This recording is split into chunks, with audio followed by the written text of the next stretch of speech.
84페이지입니다. 교과서. 자, 세안도. 세안도 같은 경우에는 우리가 교과서 85페이지를 보게 되면 김정희의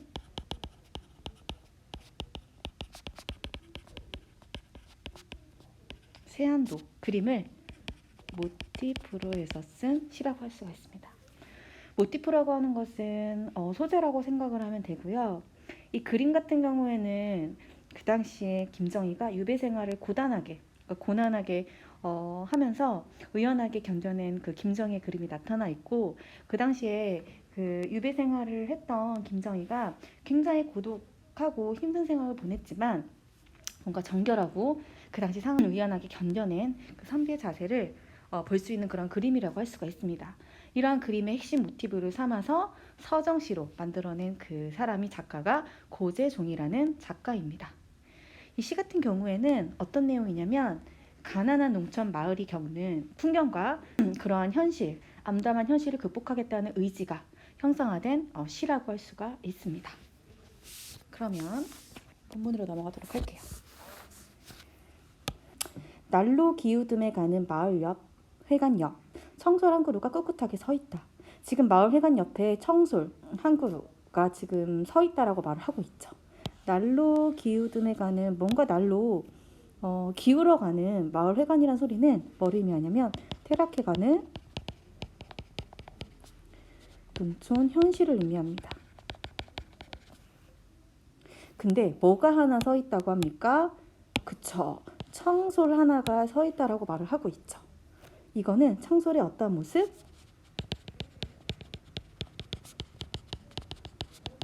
의연한 모습이 드러나고 있습니다. 의연하다는 소리는 의지가 굳세서 끄떡없다는 그런 소리입니다. 그럼 여기에서는 어떤 거를 의미하냐면 퇴락해가는 농촌 현실과 청솔의 의연한 모습을 어떻게 하고 있다? 대비하고 있는 장면이 드러나고 있다라는 거. 그래서 한때는 앰프 방송 하나로 집집의 새양집까지 생집까지 깨우던 회관 옆이라고 지금 나오고 있습니다. 여기에서의 한때는 당연히 어떤 때를 의미할까요? 농촌에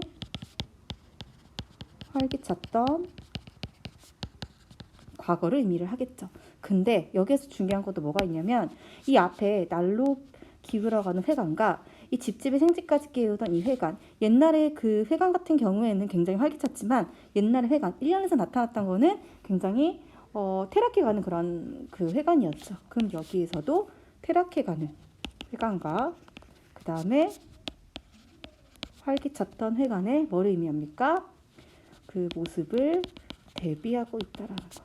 한마디로 뭐를 부각을 하고 있습니까? 퇴락해가는 농촌 현실을 부각을 하고 있다라는 거. 볼게요.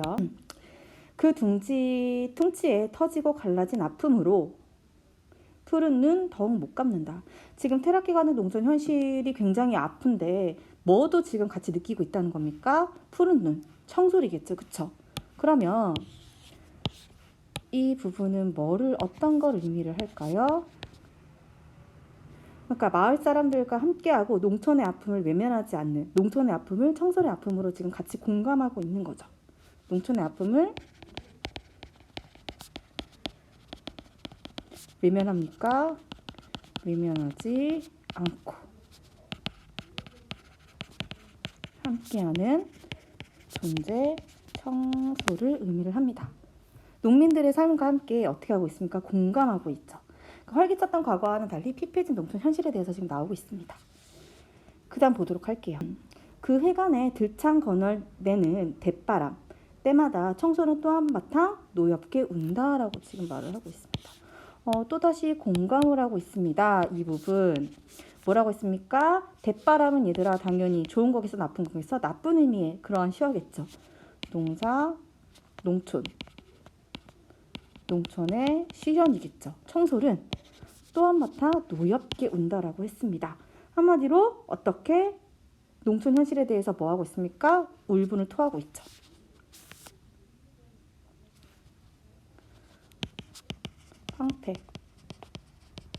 황폐되어가는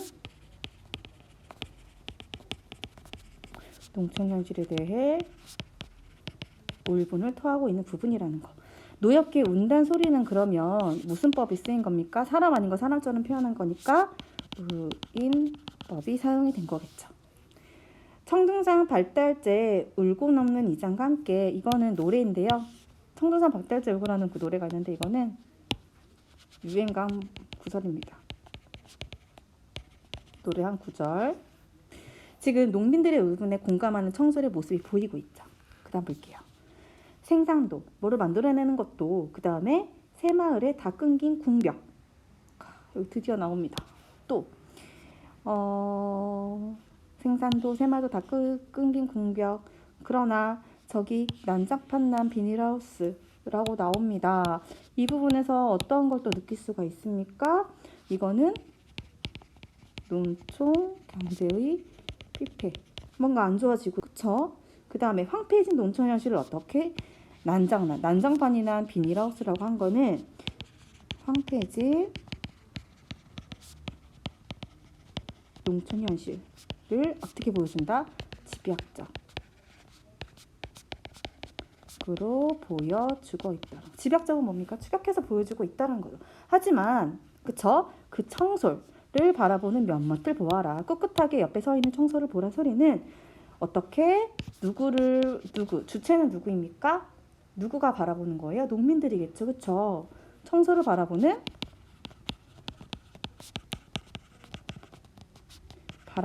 뭐를? 희망 찾는 농민들을 의미하겠죠. 근데 여기서 중요합니다. 앞에서는 굉장히 그 활기찼던 과거와는 달리 피폐했던 농촌 현실. 하지만 초라한 이런 농촌말에서 꽃이 서 있는 청설에 대해서 얘기를 했다면 여기에서 이게 중요하겠죠. 어떻게? 그러나 라고 뭐가? 시상이 전환되는 부분이 있습니다. 어떤 식으로 전환이 될까요? 그쵸? 우리가 앞을 보게 된다면 뭐뭐 갚는다. 지금 평서형 어미로 끝납니다. 하지만 그러나부터는 보아라 라고 어떻게 시상이 바뀌게 됩니까? 그쵸? 명령형으로 종결이 나오게 됩니다. 그러면 그때는 그랬으나 뭔가 담담한 어조로 얘기했다면 지금은 힘 있는 어조. 그전에는 뭔가 농촌이 암울하고 고통이었지만 지금은 의지와 희망적 분위기로 그 상황이 업됐다고 할 수가 있겠죠. 이거를 통해서 어떻게? 담담 어조에서 힘 있는 어조로 바뀌었고요. 뭔가 암울하고 고통스러운 상황 속에서 의지와 희망적 분위기로 업이 됐다라는 점. 이걸 기억해 두셔야 합니다. 그때마다 삭바람마저 빗질하여. 자, 또 나옵니다. 삭바람, 뭔가 쑤시는 그런 바람이겠지, 안 좋은. 빗질하여 서름조차 잘 걸러내어 푸른 숨결에 풀어내는 청소를 보래요. 뭔가 지금 현실상은 굉장히 안타깝지만 이 삭바람은 얘들아 뭐냐면 겨울에 부는 북풍입니다.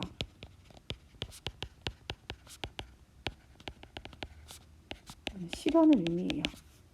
농촌에 청소를 북풍, 그래서 푸른 숨결은 뭔가 생명력을 의미하겠고 보아라 라고 또 명령형이 나오죠. 한마디로 어떻게 합니까? 고난과 슬픔을 삭히고 어떻게 하겠다? 버텨내요. 잘 안 적혀지네요. 버텨내요. 생명 발산하는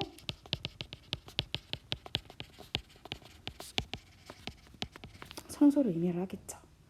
그러니까 이렇게 명령형을 씀으로써 청소를 바라보면서 지금 버텨내겠다라고 지금 의지적인 자세가 보이고 있습니다. 의지적인 농민들이 누구를 바라보면서? 지금 청소를 바라보면서. 6년 보겠습니다. 나는 희망의 노예는 아니거니와. 희망의 노예는 아니라는 소리는 뭐를 의미합니까? 부질없는 희망을 말하는 것이 아니에요. 내가 까맣같이 얼어 죽는 이 아침에도, 까맣같이 얼어 죽는 이 아침, 까맣같이 얼어주는 이 아침은 농천이 단면한 농촌의 암담한 현실, 엄혹한 현실을 의미하겠죠. 동력에서는 꼭두선이 빛이 타오른다. 이렇게 암담하지만 이게 중요합니다. 꼭두선이 빛이 타오르다는 소리는 이거는 새롭게 솟아오른 아침의 붉은 빛이에요.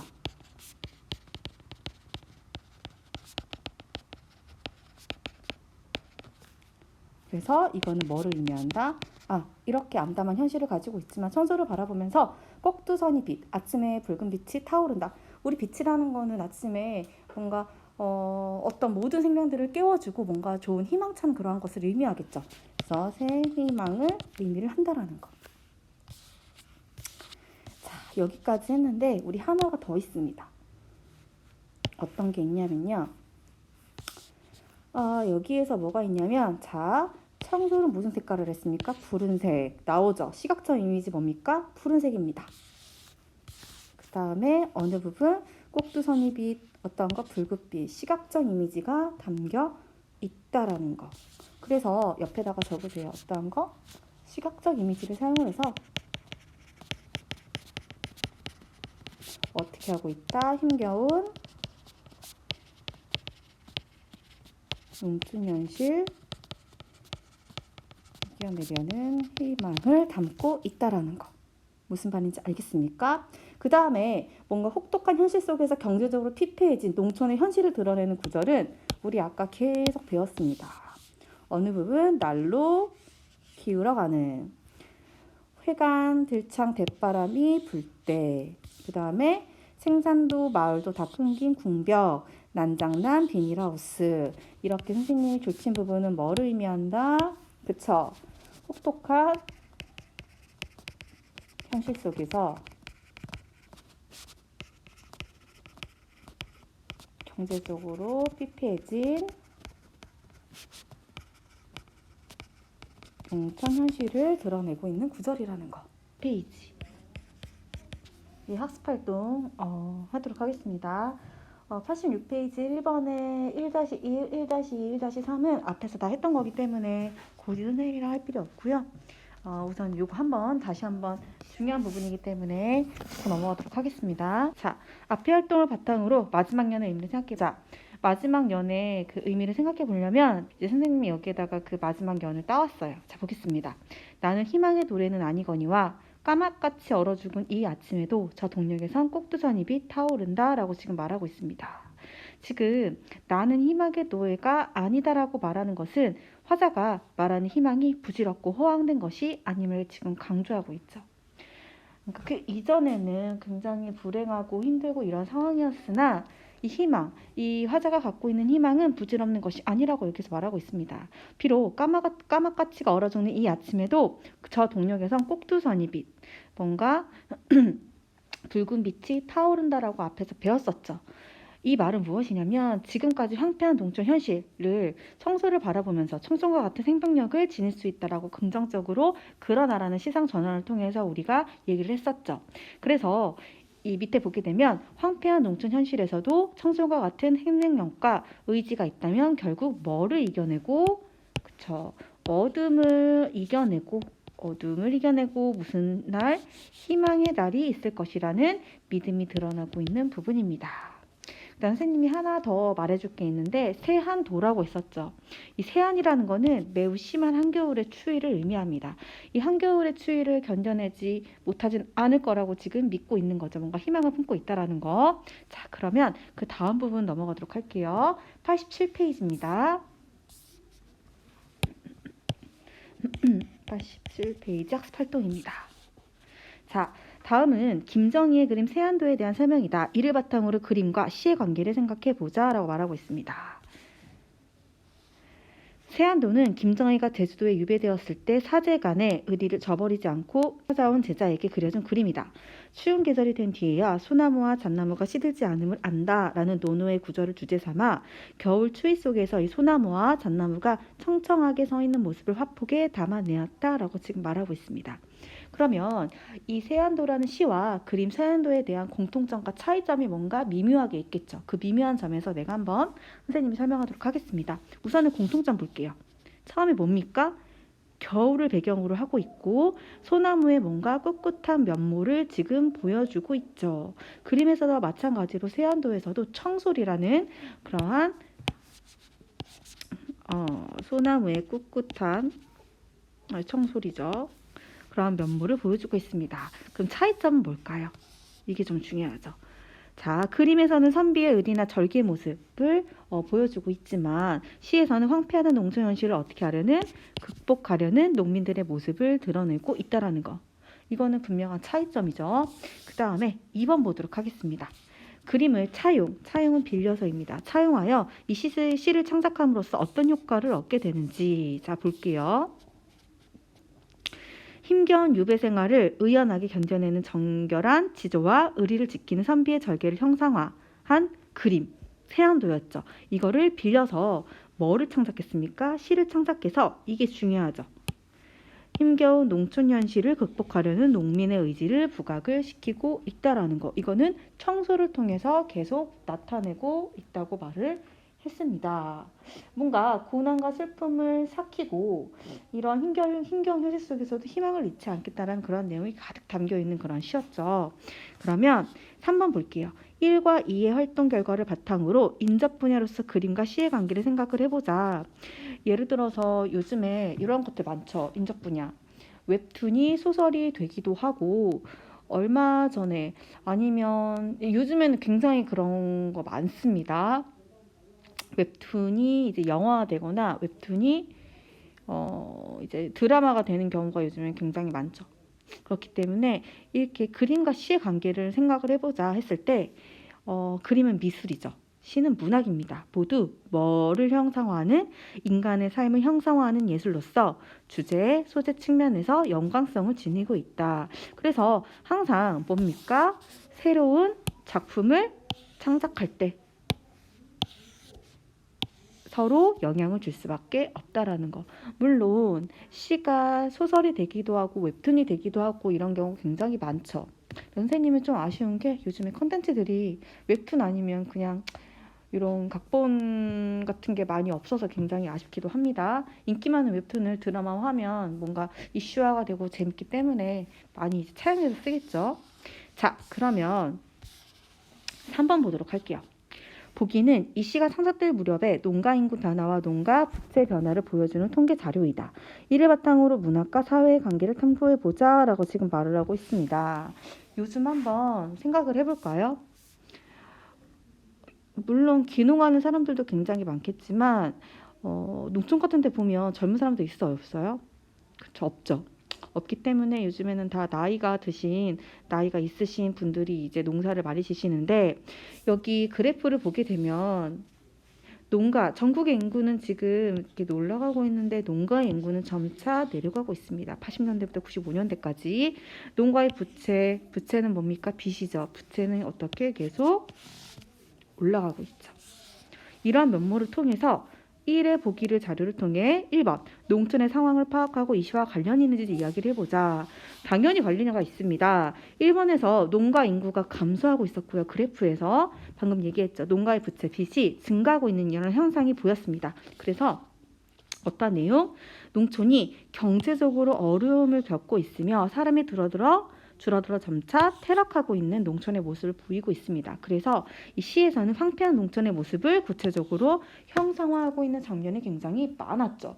그 장면이 뭐가 있었습니까? 날로 기우듬해 가는 마을 외관역, 그 외관 들창 거널내는 대바람 때마다, 생산도 새마을도 다 끊긴 궁벽, 난장난 비닐하우스 이런 것들을 통해서 내가 혹독한 시련 속에서 경제적으로 피폐해진 농촌의 현실을 드러내고 있다라고 말을 했습니다. 그다음 두 번째 보도록 할게요. 힘겨운 농촌 현실. 자, 2번. 이 시가 사회적 측면에서 어떤 의의를 가지고 있는 생각을 해보자. 어쨌든 간에 이런 어려운 농촌 현실을 가지고 있었지만 힘겨운 농촌 현실을 어떻게 직시하고 이런 것들을 극복하기 위한 뭔가를 얘기를 했었죠. 그게 뭐였습니까? 희망이었죠. 그렇죠?